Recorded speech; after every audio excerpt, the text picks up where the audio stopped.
जंगल ने मानो अपनी सांसें रोक रखी थीं। पुराने पेड़ खामोश पहरेदारों जैसे खड़े थे, उनकी शाखाएं टेढ़ी मेढ़ी और उलझी हुई। हवा में नमी और सड़े हुए पत्तों की गंध भरी हुई थी। इस भयानक विस्तार के किनारे पर परछाई में डूबा हुआ एक विशाल बस खड़ी थी, एक भूली हुई दुनिया का अवशेष। यह एक बस हुआ करती थी, या यूं कहें कि कभी यह एक बस थी। अब यह सिर्फ एक ढांचा रह गया था। इसका पेंट उखड़ चुका था, इसकी खिड़कियां खाली आंखों जैसी लग रही थीं। जंग ने इसकी धातु की हड्डियों को खा लिया था, जिससे नारंगी और भूरे रंग के धब्बे पड़ गए थे। लताएं मानो पंजों की तरह इसके पहियों के चारों ओर लिपटी हुई थीं, जैसे प्रकृति खुद इस भूले हुए डीमन को अपने आगोश में लेना चाहती हो। इस वीरान डीमन के बारे में कहानियां मशहूर थीं। इसकी गहराई से अजीब रोशनी और भयानक आवाजें आने की अफवाहें थीं। गांव वाले इसके बारे में धीमी आवाज में बात करते थे और बच्चों को इससे दूर रहने की चेतावनी देते थे। यह रहस्य, डर और अनजान का स्थान था। यह पुरानी बस उन अनगिनत कहानियों का मूक गवाह थी जो टिमटिमाते हुए तेल के लैंप के सामने फुसफुसाई जाती थी। हर कहानी स्थानीय किंवदंतियों के ताने बाने में बुनी एक डोर, अजीब घटनाओं और भयानक वाक्यों की बात करती थी। कुछ लोग उन रोशनी की बात करते थे जो आधी रात को बस के भीतर टिमटिमाती थीं, जैसे परलोक से भूतिया यात्री इशारा कर रहे हों। दूसरों ने हवा में आती हुई अजीबोगरीब आवाजों के बारे में बताया, ऐसी विस्पर्सें जो उन लोगों की रियर एज की हड्डी को कंपा देती थीं, जो इसके पास जाने की हिम्मत करते थे। यहां तक कि बस की परछाई में छिपे हुए लोगों के बारे में भी अफवाहें थीं, जिनके धुंधले साए दिखाई देते थे। लेकिन सभ्यों से भयानक अफवाह, सत्य की अद से जिस बुस निडर श्रोता के खून को भी ठंडा कर देती थी, वह उन लोगों की कहानी थी जिन्होंने अंधेरे के बाद बस में प्रवेश करने की हिम्मत की थी। उन्हें फिर कभी नहीं देखा गया। दोस्तों का समूह एक टिमटिमाते हुए बॉनफायर के चारों ओर बैठा था। उनके चेहरे पर नाचती हुई लपटें पड़ रही थीं। वे जवान थे, असीम ऊर्जा और जोश से भरे हुए थे, जो सिर्फ जवानी में ही हो सकता है। जंगल अपने भयानक अंधेरे के साथ उनके लिए कोई डर नहीं रखता था। आज की रात यह एक खेल का मैदान था, एक ऐसा मंच जहां वे अपने डर पर विजय प्राप्त करेंगे और अपनी बहादुरी साबित करेंगे। उन्होंने कहानियां सुनी थीं, बेशक किसने नहीं सुनी थी। भूतिया बस की कहानी उनके गांव में एक रस्म की तरह थी, लेकिन उन्होंने उन्हें केवल अंधविश्वास, भयभीत ग्रामीणों की बकवास कहकर खारिज कर दिया। वे यह साबित करने के लिए दृढ़ थे कि डरने की कोई बात नहीं है सिवाय डर के, और इसलिए एक समझौता हुआ। जय ही गरीब देश की। वे जंगल के बीचों बीच जाएंगे, भूतिया बस की किंवदंती का सामना करेंगे और दुनिया को दिखाने के लिए अपने अनुभव को रिकॉर्ड करेंगे। यह जवानी के अहंकार और रोमांच की प्यास से भरा हुआ एक फैसला था, एक ऐसा फैसला जिसका उन्हें पछतावा होगा। जैसे ही वे उस वीरान बस के पास पहुंचे, हवा उम्मीदों से भारी हो गई। उनकी हंसी थम गई और एक अजीब सी खामोशी छा गई, जो केवल उनके अपने कदमों की आहट से ही टूट रही थी। उनके ऊपर बेचैनी का भाव छा गया, मानो जंगल खुद उनकी हरकत पर नजर रखे हुए हो। बस उनके सामने खड़ी थी, उसकी अंधेरी खिड़कियां किसी शिकारी की आंखों जैसी थीं।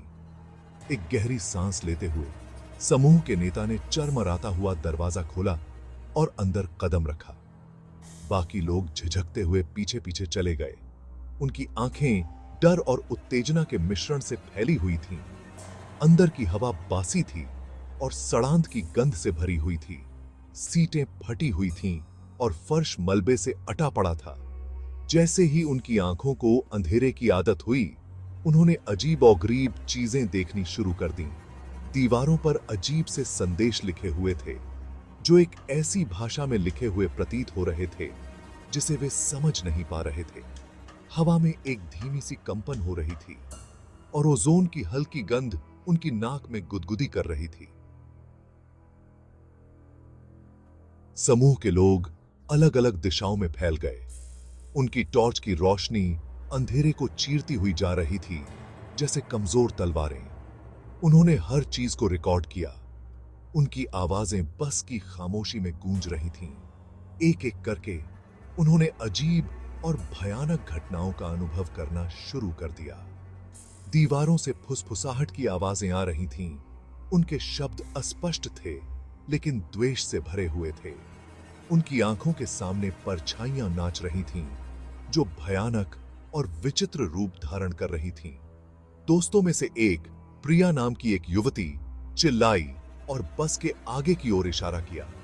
इंजन, जो लंबे समय से बंद था और जंग खा चुका था, अचानक से चालू हो गया और अंदरूनी हिस्से को एक बीमार पीली रोशनी से भर दिया। समूह पर दहशत छा गई। वे दरवाजे की ओर भागे, लेकिन वह इस एक बहरे कान फोड़ देने वाली आवाज के साथ बंद हो गया। प्रिया, जिसकी आंखें दहशत से फैली हुई थीं, स्बियो से आगे थी। उसने कांपते हुए हाथ से डैशबोर्ड को छुआ जैसे ही, और वह गायब हो गई। एक पल वह वहां थी और अगले ही पल वह हवा में गायब हो गई। बचे हुए दोस्तों को एक भयानक और विकराल आतंक ने जकड़ लिया। उनकी बहादुरी भाप बनकर उड़ चुकी थी और उसकी जगह इस कठोर एहसास ने ले ली थी कि वे एक बुरे सपने में फंस गए हैं। बस हिल रही थी और कांप रही थी। इंजन लगभग एक राक्षसी तेजी के साथ गरज रहा था। उन्होंने बचने के लिए खिड़कियों पर जोर से वार किया, लेकिन शीशा नहीं टूटा। एक एक करके वे गायब होने लगे। राज नाम का एक युवक, जिसका चेहरा पीला पड़ गया था और उसका शरीर खिंचा हुआ था, खुद को संभालने के लिए एक सीट पर हाथ रखने लगा। जैसे ही उसकी उंगलियां घिसे हुए कपड़े को छूती हैं, वह खून जमा देने वाली चीख निकालता है और गायब हो जाता है। उसके पीछे केवल उसके आतंक की गूंज रह जाती है। बचे हुए दोस्त एक साथ आ गए। उनकी पीठ बस की ठंडी धातु की दीवार से सटी हुई थी। हवा में एक अनदेखी ऊर्जा की गूंज थी और ओजोन की दुर्गंध बहुत तेज हो गई थी। वे जानते थे कि उनका समय समाप्त हो रहा है। उनकी आंखें दहशत से फैली हुई ड्राइवर की सीट की ओर देख रही थीं, जहां अंधेरे में एक काला साया बनता हुआ दिख रहा था। दिन हफ्तों में बदल गए और गांव में दुखी परिवारों के दर्द भरे रोने की गूंज सुनाई देती रही। जो दोस्त जंगल में गए थे, जीवन और जोश से भरे हुए, बिना किसी सुराग के गायब हो गए थे। खोज दलों ने पूरे इलाके की छानबीन की, लेकिन उनके प्रयास बेकार साबित हुए। ऐसा लग रहा था जैसे जंगल ने उन्हें निगल लिया हो। उनके पीछे केवल अनुत्तरित प्रश्न और एक गहरा नुकसान छोड़ दिया हो। फिर जिस तरह अचानक से वह गायब हो गया था, उसी तरह अचानक से बस फिर से प्रकट हुई। यह जंगल के किनारे पर खड़ी थी, ठीक उसी जगह पर जहां यह पहले थी, जैसे यह कभी हिली ही न हो। लताएं जो कभी इसके किनारों से चिपकी हुई थीं, मुरझा गई थीं और मर चुकी थीं, और इसके चारों ओर की हवा में एक भयानक खामोशी छाई हुई थी। ग्रामीणों का एक समूह, जिनके चेहरे पर उम्मीद और घबराहट का मिला-जुला भाव था, सावधानी से बस के पास पहुंचा। दरवाजा चरमराहट के साथ खुला और अंदर का खाली हिस्सा दिखाई दिया। सीटें खाली थीं, दीवारों पर कोई संदेश नहीं था और इंजन बंद था। इस बात का अमात्र प्रमाण कि कोई अंदर गया था, वह थी ओजोन की गंध, जो उसके धातु के दायरे के भीतर हुई भयावहता की याद दिलाती थी। ग्रामीण बहुत देर तक वहां खड़े रहे। उनकी खामोशी बहुत कुछ कह रही थी। उन्हें उम्मीद थी कि वे अपने प्रियजनों को ढूंढ लेंगे, उन्हें घर ले आएंगे, कुछ तो राहत मिलेगी। लेकिन बस ने कोई जवाब नहीं दिया, केवल और सवाल खड़े किए और उनके बस से बुरे डर की पुष्टि की। जैसे ही वे जाने के लिए मुड़े, हलचल की एक झलक ने उनकी नजर को पकड़ लिया। यह बहुत ही हल्का था, लगभग अदृश्य, लेकिन यह उनकी रीढ़ की हड्डी में कंपकंपी भेजने के लिए काफी था। वहां ड्राइवर की सीट पर एक परछाई हिलती हुई दिखाई दी और एक अस्पष्ट मानवीय रूप लेती हुई दिखाई दी। यह वहां गतिहीन बैठा था, उसका रूप अंधेरे में छिपा हुआ था। ग्रामीण देखते रहे, उनकी सांसें उनकी गर्दन में अटक गईं। इस बात को लेकर अनिश्चित थे कि वे क्या देख रहे हैं। क्या यह रोशनी का खेल था, उनकी कल्पना की उपज, या कुछ और भयानक? उन्होंने यह जानने के लिए इंतजार नहीं किया। डर और श्रद्धा के मिश्रण के साथ वे मुड़े और भाग गए। भूतिया बस को जंगल के किनारे पर अपनी शाश्वत निगरानी के लिए छोड़ दिया। लापता दोस्तों का रहस्य अनसुलझा ही रहा, जो उनकी दुनिया की सीमाओं के ठीक बाहर छिपे अंधेरे की याद दिलाता है।